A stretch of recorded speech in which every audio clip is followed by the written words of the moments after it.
Brayden Thorne stood frozen in the middle of the grocery store aisle, his 3-year-old daughter screaming at full volume in the cart seat, tears streaking down her cheeks as she kicked her tiny sneakers against the metal frame.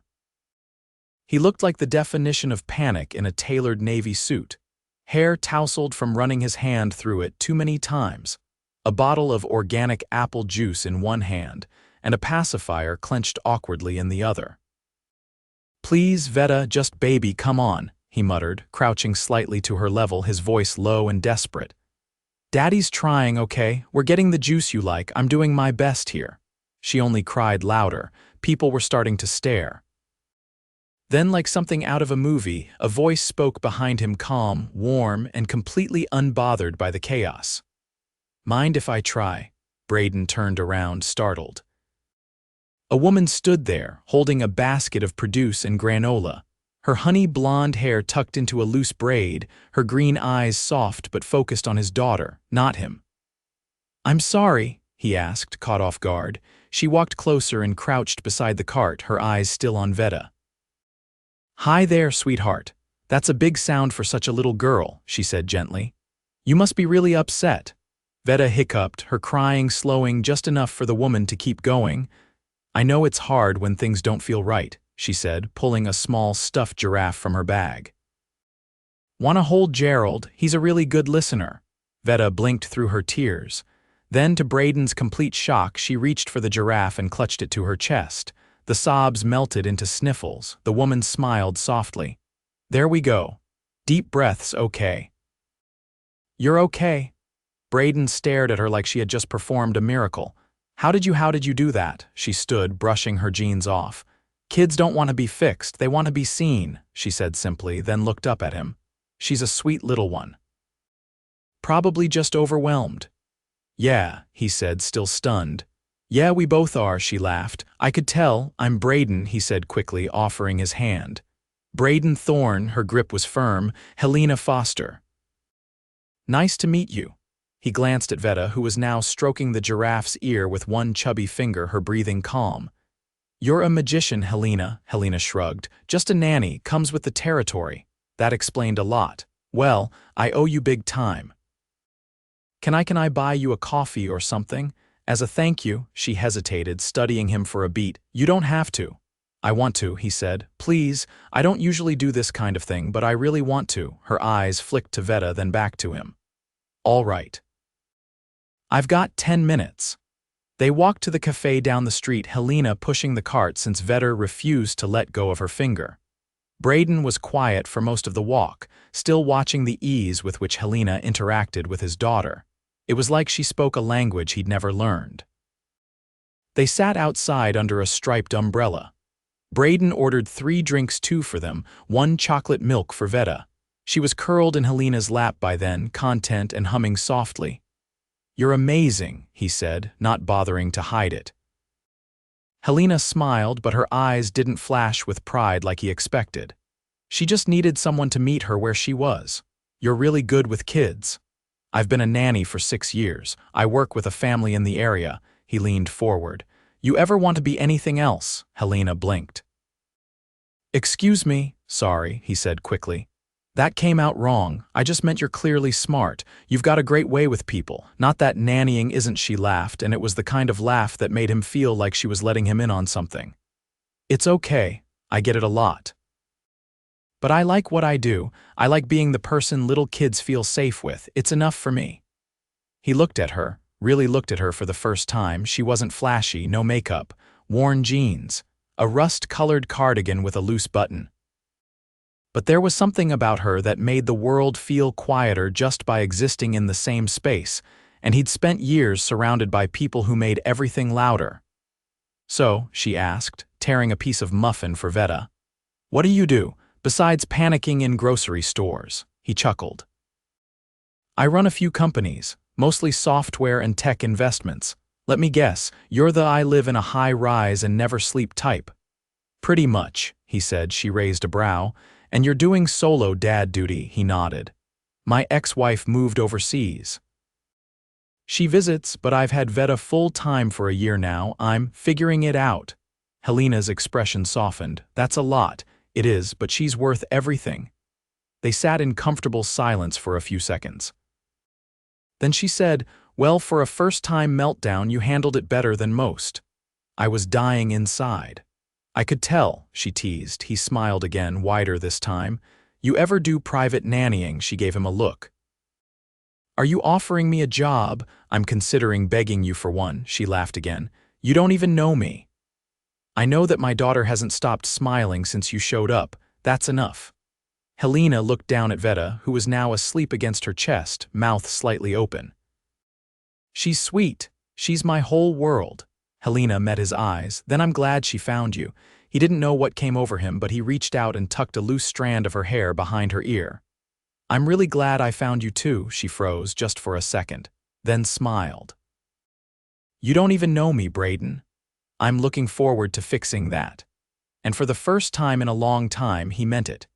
Brayden stood outside the elevator of his penthouse, watching Helena shift uncomfortably beside him, her fingers curled loosely around the strap of her canvas tote. She hadn't said much since they left the cafe, and he couldn't decide if that was a good thing or a terrible one. "Just a quick tour," he said, glancing at her. "No pressure. I figured if you were even slightly considering the job, you'd want to see the place." Helena nodded once, her gaze fixed on the brushed steel doors. "I'm not big on high rises," she said after a beat. "That's fair," he replied. "But I promise this one doesn't creak in the wind." The elevator dinged, and Veda perked up in his arms. Her tiny hand reached for Helena without thinking, and Helena instinctively brushed her thumb over the girl's fingers. Brayden saw it happen and knew, deep in his gut, that he was already in trouble. The elevator opened into the penthouse, directly floor-to-ceiling windows spilling golden light across polished wood floors, a grand piano tucked into a corner, and sleek, minimal furniture that looked better suited to a design showroom than a home. Helena stepped inside and looked around slowly. "This place doesn't look like it's ever seen a juice box in its life," Brayden laughed. "It hadn't, until recently." "Where's her space?" she asked, already scanning for signs of Veda's world. He gestured past the main living area. "I converted the office. It's not Pinterest-worthy or anything, but it's got good light. The bookshelves are low. I tried." Helena walked toward the room without waiting for permission. Brayden followed, watching as she stepped inside and crouched to pick up a wooden puzzle piece from the floor. "You did more than try," she said, placing the piece on the shelf. "This is thoughtful." Veda wriggled out of Brayden's arms and toddled into the room, flopping onto a beanbag shaped like a whale. Helena crouched beside her and picked up a soft book, flipping it open without saying a word. Brayden leaned against the doorframe, arms crossed. "So what would it take to convince you to come here full-time?" Helena didn't look up. "That depends on whether you actually want a nanny," she said, her tone even, "or if you're just trying to fix something with money." Brayden blinked. "That's blunt." "I don't do subtle," she said, finally turning to face him. "You seem like a good dad. But you also seem like someone who's used to solving problems by throwing zeros at them." He felt the sting of that, but he didn't flinch. "I want someone Veda trusts. That means more to me than any resume." Helena stood slowly. "I'm not saying no. But I won't be the person who raises your daughter while you disappear into your boardrooms again." "You think that's who I am?" "I think that's who you've had to be, but I'm not interested in being hired out of desperation." "I don't take jobs where I'm a bandage." Brayden exhaled through his nose, stepping closer. "I'm not asking you to patch something, I'm asking you to be part of something." Helena studied him for a long moment. "You'll need to make space for me, not just in your schedule, in your life." He nodded. "I can do that." She looked at Veda, who was now babbling to the whale. "Then I'll stay for a week, trial run. We figure each other out, you pay me daily. If it doesn't work, no hard feelings." "That's more than fair." Helena looked around once more, then back at him. "And don't try to impress me. I don't care what brand your fridge is. No fridge flexing." "Got it." She walked past him toward the kitchen, opening cabinets, inspecting the pantry, checking the fridge for actual food. "You eat like someone who thinks granola bars are meals." she said, pulling out a drawer filled with nothing but individually packaged protein snacks. I've been meaning to hire a chef, he said, but Veda's been living mostly on cut fruit and grilled cheese. Helena gave him a dry look. You're lucky she hasn't staged a rebellion. She's come close. Helena pointed at the fridge. If I'm staying, we'll need real food. I'll handle it. You cook, I survive, she said. But I know what children need to thrive, and it isn't almond flour and air, he chuckled. Noted. Later, as the city lights flickered on outside the windows, Brayden stood in the hallway, watching Helena tuck Veda into bed. She read from a battered paperback, her voice low and melodic. Veda curled against the pillows with her stuffed giraffe beside her, calm and content. When Helena emerged, she didn't notice him at first. She pulled the door closed halfway, turned, and nearly walked into him. Sorry, she said, stepping back. I should be the one apologizing, he said. I didn't mean to hover. You weren't, she said. You're learning. That matters more than having all the answers. They stood there for a moment, the hallway dim around them, the hum of the city a distant murmur through the glass. Want a drink? He asked suddenly. Helena raised an eyebrow. Is that part of the job? No, he said. It's part of me wanting to know you, outside of giraffes and grocery stores. She considered him. One drink, then I go to bed. Early mornings come fast. He poured 2 glasses of wine and led her to the balcony, where the view stretched across the skyline like a glittering promise. She leaned on the railing, sipping slowly, her eyes scanning the horizon. You always drink your wine like it might bite. I've had worse things do the biting, she said. He turned to her. You always deflect with wit, only when people try to get too close. He didn't push. Just sipped his own and let the silence settle between them. After a while, she said, You don't talk like a tech guy. What do tech guys talk like? Like algorithms are more interesting than people. Maybe they are, he said. But people don't crash when you spill water on them. Helena laughed, and this time it wasn't guarded. Touché. Brayden watched her carefully. Why did you say yes? She didn't answer right away. When she did, her voice was quiet. Because I saw a little girl who needed someone steady. And I saw a man who looked like he was holding everything together with a single thread. He didn't respond, not with words. He just looked at her, and she looked right back, unflinching. She finished her wine and stood, handing him the glass. Good night, Brayden. Good night, Helena. He stayed on the balcony long after she disappeared down the hall, the city buzzing below, the air cool against his skin. He had no idea what he'd just invited into his life, but for the first time in years, it didn't feel like chaos. It felt like the beginning of something he wasn't going to be able to walk away from. Helena stood at the kitchen counter, sleeves rolled to her forearms, spreading peanut butter on slices of apple while Veda sat perched on a stool, legs swinging and eyes glued to the coloring book in front of her. The apartment, though still pristine, had begun to shift subtly, her influence softening its edges. A ceramic bowl of bananas and clementines now sat where a sleek sculpture used to be. A stack of board books had replaced an untouched art book on the coffee table. Brayden walked in from his office, jacket gone, shirt sleeves unbuttoned at the wrists. He paused in the doorway, watching the two of them without saying anything. Veda's quiet humming, Helena's focused hands, the way the light caught the curve of her jaw as she turned toward the little girl. You're staring, Helena said without looking up. Caught me, he replied. I'm trying to figure out how you convinced my daughter to eat something that isn't beige. She helped make it, that's the trick. Ownership breeds enthusiasm. She's 3. 3-year-olds still like to feel in charge. Brayden crossed the kitchen slowly, grabbing a slice from the plate. You always speak like you're 10 steps ahead of everyone else. I don't like being surprised, she said. It's a habit. Comes from years of managing chaos with a smile. He leaned against the counter beside her. What kind of chaos? She handed Veda another crayon before answering.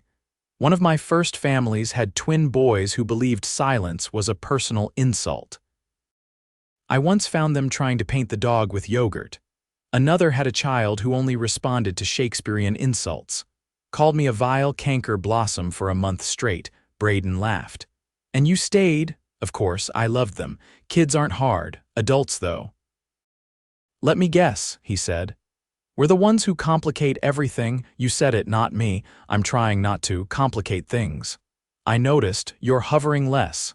He glanced at Veda, who was now carefully peeling a sticker from the page. She's happier. That's not a coincidence. Helena didn't respond right away. Instead, she rinsed the knife and folded the dish towel with practiced precision. You've been in survival mode for a long time, she said finally. You can breathe now. It's okay. He looked at her, really looked, and for a second the room felt smaller. Breathing's easier when someone's beside you. She didn't flinch.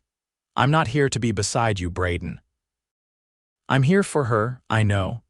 But you keep looking at me like I'm something else. He didn't look away. What if you are? She picked up an empty juice box and tossed it into the recycling.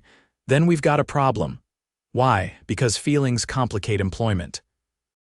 And I don't do blurred lines. She wiped her hands on a towel, then met his gaze. Whatever this is, whatever you're feeling, it doesn't belong in a job description. It's not. Then what is it? He hesitated, caught between honesty and self-preservation. It's something I haven't felt in a long time, something real. Helena stared at him, expression unreadable. Then you'd better be sure, because I won't be part of something temporary. Before he could reply, Veda called out, holding up her drawing proudly. Look, Helena said softly, stepping away from him. She's your priority, not whatever this is. Later that evening, Brayden sat alone in the music room, fingers drifting over the piano keys without pressure. He hadn't played in years, not since the night his marriage crumbled in a flurry of accusations and exhausted silence. But something about the quiet felt different now. Less like loneliness and more like possibility. He played a few chords, uneven and raw, the melody not quite forming. Still, it filled the room gently, brushing against the corners of the space Helena had begun to fill without even trying. He didn't see her until she stepped into the doorway, barefoot, arms crossed. Didn't know you played. I don't, he said. Not well. You sound like someone trying to remember how. He stopped, resting his hands on the keys. It used to help me think. And now it helps me feel. She walked in slowly, as though the wrong step might shatter something fragile. You don't talk about your past much. Not much to say, he replied. My marriage ended quietly. The silence was louder than any fight, and I didn't realize how unhappy I was until I couldn't hear myself think anymore. Helena sat on the edge of the ottoman, folding her hands. And Veda, she came after the silence, she's the only thing that's ever made sense. Helena nodded once. It shows, he turned to her completely. What about you? You ever want your own? She hesitated, then shook her head. Not in the cards, not because I don't want it, just... Life hasn't lined up that way, or maybe it hasn't lined up yet. That sounds like a line. It's not, I just think, maybe some things find us when we're not looking. She stood abruptly. I should check on her. He rose too. You're running. I'm protecting my boundary. There's a difference, intent, she said. Mine is to keep things from falling apart. He stepped toward her slowly. And mine is to build something. She didn't retreat, but her voice was firm. Don't make this harder than it already is. I'm not trying to. Then stop looking at me like I'm the answer to a question you haven't even asked yet. He held her gaze. What if I already know the question? Helena walked away without replying, disappearing into the back hallway. Brayden stood there, the piano behind him, the silence pressing in again. The next morning, Helena arrived in the kitchen to find a large ceramic mug sitting on the island, steam curling from the surface. Next to it, a note in Brayden's handwriting for the woman who doesn't drink wine like it bites. Thank you for breathing life into this place. Helena stared at it for a long moment before picking up the mug. She took a slow sip, the warmth spreading through her chest, grounding her. She didn't smile. But she didn't leave either. The day unfolded in quiet rhythms, Veda chasing bubbles across the terrace, Helena teaching her how to fold laundry like a game, Brayden slipping in and out of rooms with a look that said he wasn't sure where he belonged anymore. That night, after Veda was asleep, Helena sat on the couch, flipping through a photo album she'd found tucked behind a stack of old magazines. It held pictures of Brayden from another life, a younger, more polished version, all sharp suits and practiced grins. But there, tucked toward the back, was a candid photo of him holding a newborn Veda, shirt wrinkled, hair a mess, eyes filled with awe. She didn't hear him approach, but she felt him behind her. "I forgot those were there. She looks just like you," Helena said. "Poor thing." Helena closed the album gently. "You were terrified." "I still am."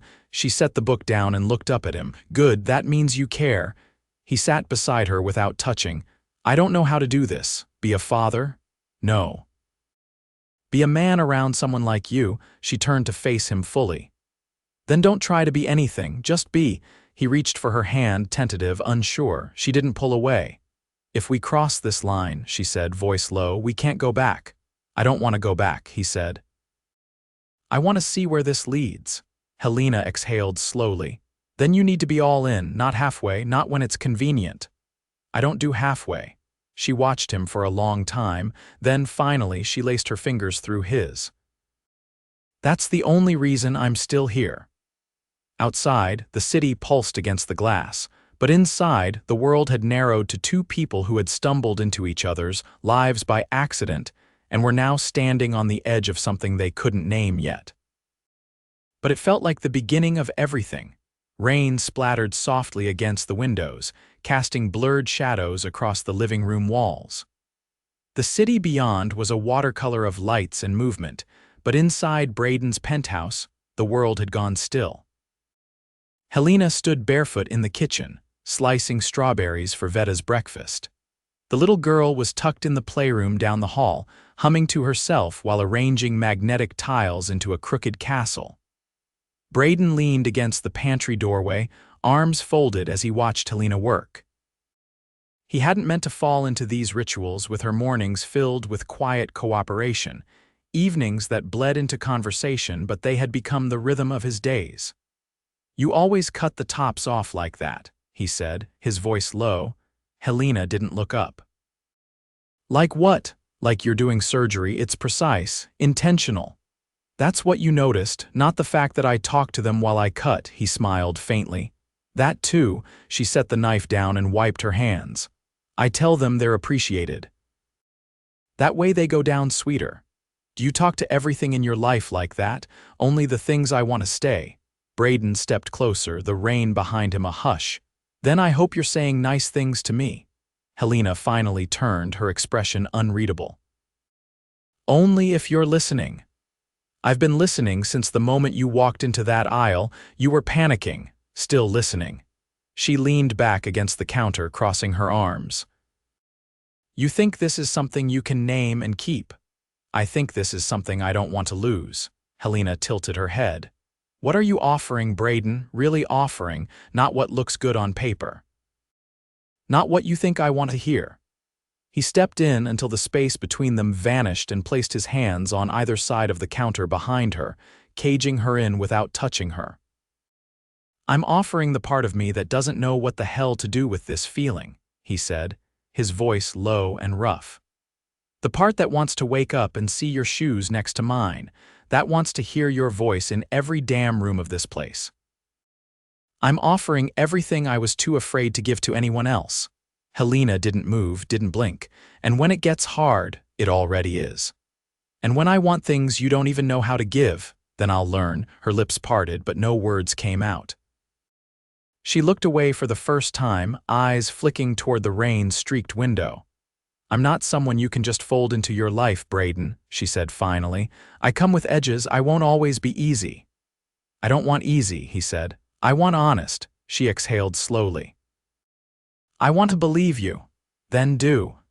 He leaned in, brushing his lips against hers without force, just enough to make it a question. She answered by tilting her chin and closing the gap, her mouth meeting his in a kiss that was both soft and unsteady, like neither of them was sure what would happen if they let go. When they pulled apart, her eyes searched his face. "You're not going to make this simple, are you?" "I hope not," he said. "Simple doesn't change your life." Helena didn't say anything else. She just nodded once, then turned back to the strawberries, her hands steadier than before. 2 days later, Brayden found himself standing in front of a boutique bakery on the edge of Midtown, squinting at a row of tiny frosted cakes in the window. Helena had mentioned, almost absently, that she used to bake with her grandmother every Sunday. Something about the memory had lingered in her voice, and now he couldn't stop thinking about it. Inside, the scent of almond and vanilla clung to the air. He picked out half a dozen pastries, none of which he could pronounce, and asked the girl behind the counter to wrap them in a pale blue box. When he returned home, Helena was sitting on the floor with Veda, surrounded by a sea of markers, glitter pens, and construction paper. Veda looked up and squealed something unintelligible, then bolted toward him, flinging herself at his knees. "Someone missed you," Helena said without standing. "She missed the person who brings snacks," Brayden replied, lifting the box. "I brought peace offerings." Helena eyed the ribbon. "That's suspiciously thoughtful. I'm suspiciously thoughtful." She stood, brushing a sticker from her knee. "What's the occasion?" "No occasion," he said. "You mentioned baking with your grandmother. Thought you might like something that tastes like that." Helena blinked, caught off guard. "I remember things," he said. "They ate the pastries on the terrace as the sky turned amber." Veda fell asleep curled between them, a smear of raspberry on her cheek. Helena leaned her head against Brayden's shoulder, not saying anything, and he didn't ask her to. Some silences didn't need to be filled. That night, Brayden stood in his office, staring at a contract on the desk. His assistant had sent it over earlier, a merger deal worth more than most people would see in their lifetime. But for the first time in years, he didn't feel compelled to chase it. He closed the laptop and walked to the hallway where Helena's door was cracked open just enough to hear her voice. She was reading aloud. Not to Veda, she was asleep in her own room, but to herself. He knocked lightly. "Come in," she said, not surprised. He stepped inside, hands in his pockets. "Can't sleep?" "I don't usually sleep well in new places. Even now." He sat on the edge of the bed. "I want this to feel like home for you." She looked at him, her expression quieter than usual. "I know you do." "I meant what I said in the kitchen." "I know that too." Brayden reached into his pocket and pulled out a small velvet box. Helena's breath hitched. "I'm not proposing," he said quickly. "Not yet." Her shoulders eased, but her eyes stayed locked on the box. He opened it. Inside was a key to the penthouse. "No," he said. "To the house in Montauk." She frowned. "What house?" "The one I bought today." Helena stared at him. "You bought a house." "Not just any house. A place with soft edges. A place where Veda can run barefoot without worrying about marble floors. A place where you can sleep without feeling like the city is pressing against your windows." Her voice came out barely above a whisper. "Why?" "Because I want to build a life with you, not just moments." She didn't take the key, not yet. "I've never had someone choose me like this," she said. "I'm not choosing out of obligation. I'm choosing because I can't imagine not waking up with you beside me." Helena closed the box and held it in her hands. "You understand this changes everything? I'm counting on it." The next weekend, they drove to Montauk. Veda napped in the backseat, Helena's hand resting on Brayden's knee, the key in her pocket. The house was tucked behind a hedge of wild hydrangeas, with sun-bleached shingles and a porch swing that creaked in the breeze. Inside, it was still empty, but it felt like possibility. Helena stepped into the kitchen and ran her fingers along the countertop. "You picked this for us." Brayden came up behind her. "I picked it because I saw us here." She turned to face him. "Then I guess we're staying." He kissed her, and this time it wasn't soft or uncertain, it was a promise. Months later, the house would be filled with warmth and clutter and laughter. Veda would learn to ride a bike in the gravel driveway. Helena would plant herbs in the window box. Brayden would take conference calls from the porch in bare feet. But tonight, in the quiet, in the glow of something just beginning, Brayden wrapped his arms around Helena and whispered the only truth he'd ever been sure of. "You calmed my daughter. And in the process, you saved me." She smiled into his chest. "And now I'm keeping both of you." Helena adjusted the strap of her sundress as she stepped out onto the porch of the Montauk house, the late summer breeze teasing strands of her hair from their braid. The sky had turned a soft buttercream gold, and the air smelled faintly of sea salt and rosemary from the garden beds she'd planted with Veda just 2 weeks earlier. She could hear the sound of the wind chimes Brayden had insisted needed to hang from every corner of the porch, despite claiming he wasn't a wind chime person. Inside, the house was filled with the sounds of Brayden and Veda arguing in cheerful frustration over a missing puzzle piece. Helena smiled faintly. It had been a quiet day, the kind that unfolded without rush or structure. They'd baked lemon muffins in the morning, gone for a walk to the beach in the afternoon, and now the evening stretched ahead of them like a soft promise. Brayden stepped outside barefoot, holding a steaming mug in one hand and a piece of paper in the other. He handed her the mug without speaking, and she accepted it with a curious look. "Coffee this late?" she asked. "It's decaf. I'm not a monster," he said. "Though you might want to sit down."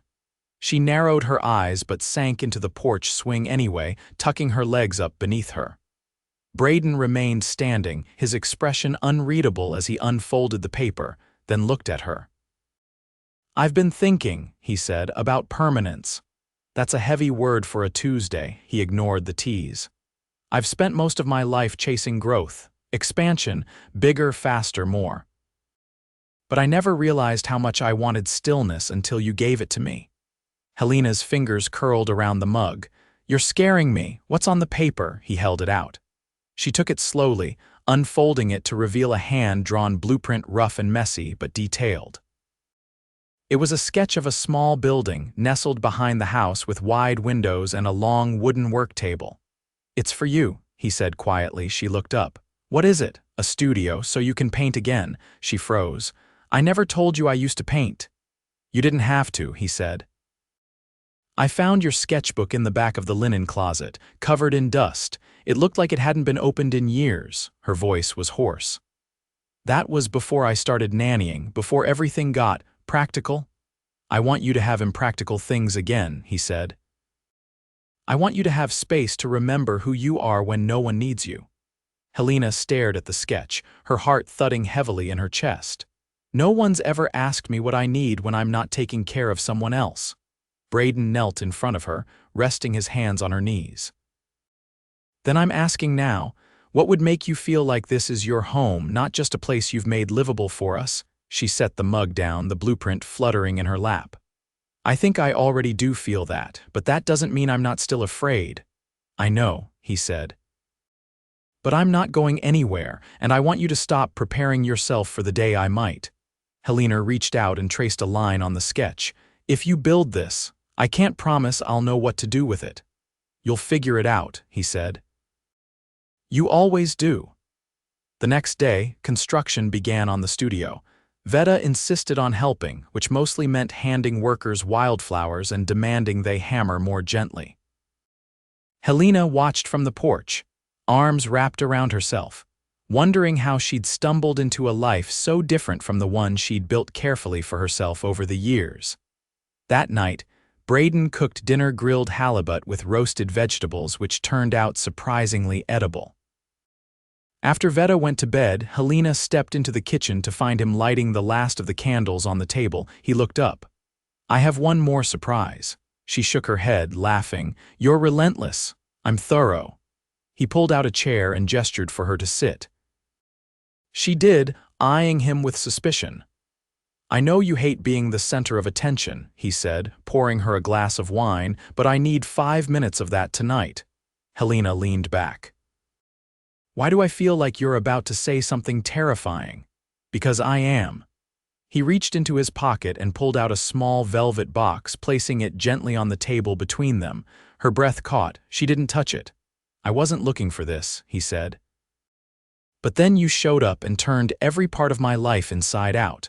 You made my daughter laugh again. You made me believe in something beyond deadlines and quarterly returns. You gave me back parts of myself I thought I'd buried for good." He opened the box.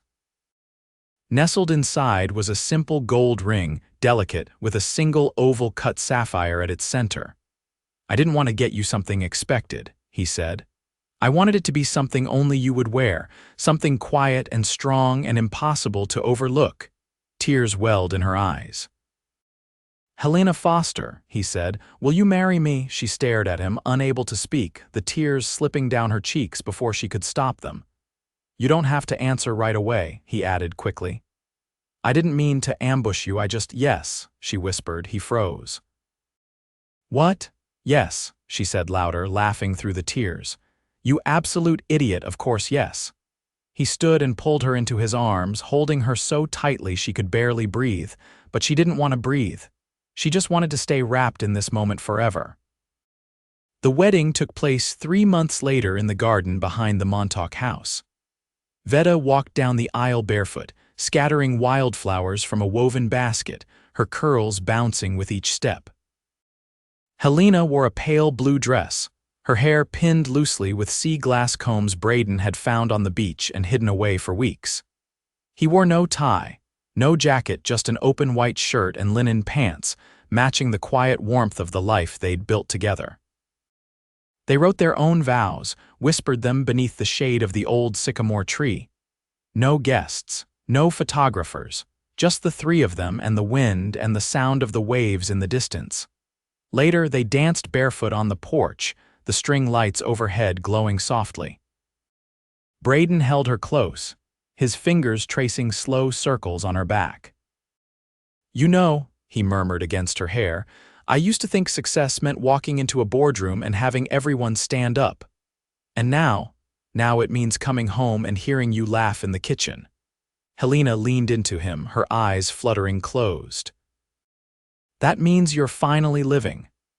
"I am," he said, "and it's all because of you." They stayed on the porch long after the music faded, wrapped in each other, the stars overhead winking like secrets too beautiful to share. Years passed, but nothing ever dulled between them. The studio out back filled with Helena's painting sun-warmed portraits of Veda, windswept seascapes, and quiet studies of the life they'd built. Brayden scaled back his work, choosing to invest in projects that mattered, that left time for morning pancakes and afternoon beach walks. Veda grew up knowing she was loved, fiercely, abundantly. She called Helena my always person and never once asked why she'd shown up in a grocery store and never left. On their 5th anniversary, Brayden surprised Helena with a canvas he'd painted himself, clumsy, uneven, but unmistakably a portrait of her laughing on the porch swing, light in her eyes, the ocean behind her. "You're terrible with brushes," she said, smiling through tears. "I had a great teacher," he replied, and he had. Because Helena hadn't just taught him how to love, she'd taught him how to stay, how to become the kind of man who didn't run from the quiet. The kind of man who built a home not out of money or marble, but out of morning hugs, strawberry slices, and the unshakable truth that sometimes the most extraordinary love stories begin not with fireworks but with a tantrum in a grocery store.